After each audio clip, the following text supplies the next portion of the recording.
ఉపరాష్ట్రపతి ఎన్నిక జరుగుతుందని మాకు ఇంతవరకు ఎవరు కూడా సంప్రదించింది లేదు, ఎవరు కూడా అడిగింది లేదు. పార్టీగా ఇంకా టైం ఉంది, సెప్టెంబర్ 9 ఎన్నిక కాబట్టి కూర్చొని ఆలోచించుకొని మేము ఎలక్షన్ తేదీ నాటికి మా వైఖరి ప్రకటిస్తాం.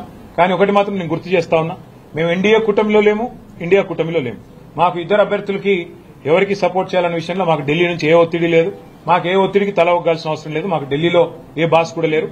మేము తెలంగాణ ప్రజల మూడుకు అనుగుణంగా, తెలంగాణ ప్రజల ఆకాంక్షలకు అనుగుణంగా, ఇక్కడ ప్రజల ప్రయోజనాలకు అనుగుణంగా, రాష్ట్ర ప్రజల ప్రయోజనాలకు అనుగుణంగా ఏ నిర్ణయమైనా తీసుకుంటాం తప్ప మేము ప్రస్తుతానికైతే ఏ నిర్ణయం కూడా తీసుకోవాలి.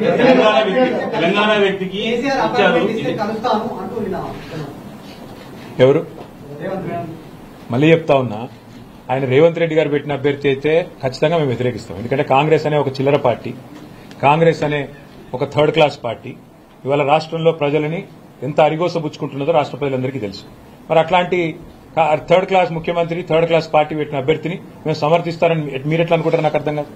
ఇంకోటి, ఇవాళ జరుగుతున్నది ఏంటంటే ఒక డ్రామా, ఉపరాష్ట్రపతి ఎన్నికల విషయంలో డ్రామా. నిన్న మొన్నటిదాకా ఏమన్నారు ఇదే రేవంత్ రెడ్డి గారు, బీసీల విషయంలో మా పార్టీ చాలా చిత్తశుద్దిగా ఉన్నది, బలహీన వర్గాల విషయంలో మేము ఢిల్లీ దాకా కొట్లాడతాం, అవసరమైతే అంతరిక్షం దాకా పోయి కొట్లాడతాం అన్నాడు. మరి ఒక బీసీ అభ్యర్థిని ఎందుకు పెట్టలే?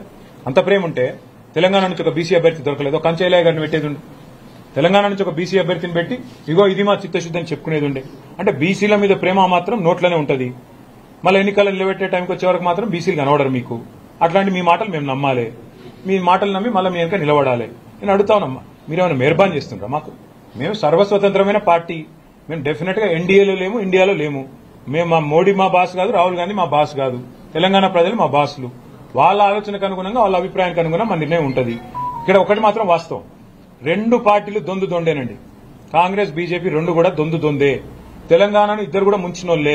11 ఏళ్లు బీజేపీ ఏం చేయలే, 2 సంవత్సరాలకు 20 నెలలుగా కాంగ్రెస్ ఏమీ చేయలే, ఇచ్చిన ఒక్క మాట నిలబెట్టుకోలే. ఆ ఇద్దరు అభ్యర్థులను మేము అంత సీరియస్ గా తీసుకోవాల్సిన అభిప్రాయం ఆలోచన ఉంటుందని నేనైతే వ్యక్తిగతంగా అనుకోను.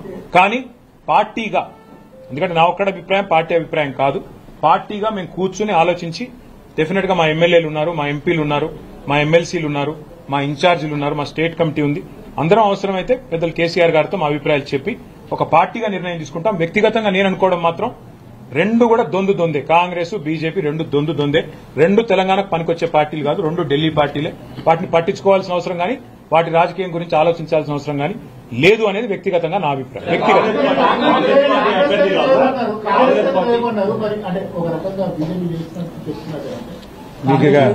మీతో ప్రాబ్లం ఏంటంటే, ఇప్పుడే నేను చెప్పిన 11 ఏళ్లుగా బీజేపీ అనే పార్టీ తెలంగాణకు చేసింది గుండు సున్నా, స్పష్టంగా చెప్తున్నాం.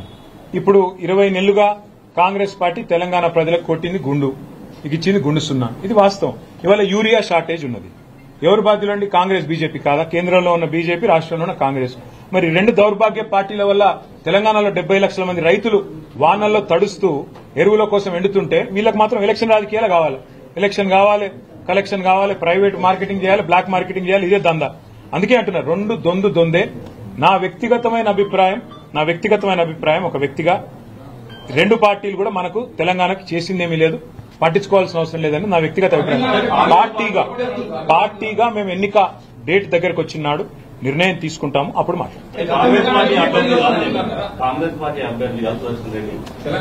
అని రేవంత్ రెడ్డి గారు చెప్తున్నాడంటే నువ్వు అర్థం చేసుకోవచ్చు. రేవంత్ రెడ్డి గారి మాటను కూడా మీరు నమ్మితే నేనేం చేయలేదు. అంటే ఇప్పుడు నేను ఒక మాట అడుగుతాను మిమ్మల్ని, మీరు అర్థం చేసుకోండి. రెండు పార్టీలు కలిసి ఒక స్టేట్మెంట్ ఇవ్వమన్నాడు. సెప్టెంబర్ 9 లోపల రాష్ట్రానికి సరిపడా, ఇవాళ మాట ఇస్తున్నాను, రాష్ట్రానికి సరిపడా యూరియా, ఓకే, 2 లక్షల మెట్రిక్ టన్ల యూరియా ఇంకా అవసరం మనకి.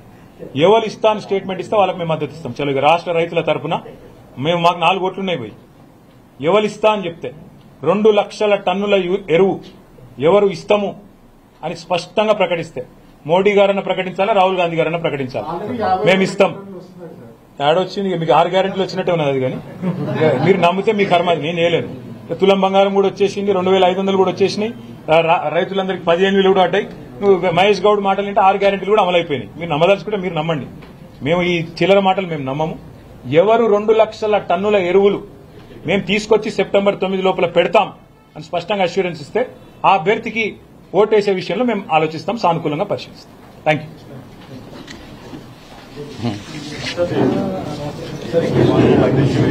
विषय में बोले नहीं बोले अलग अलग अन्ना प्रशांत అన్న ఒక్కసారి కూర్చోరా ప్లీజ్ ఒకసారి ఇంగ్లీష్ అంట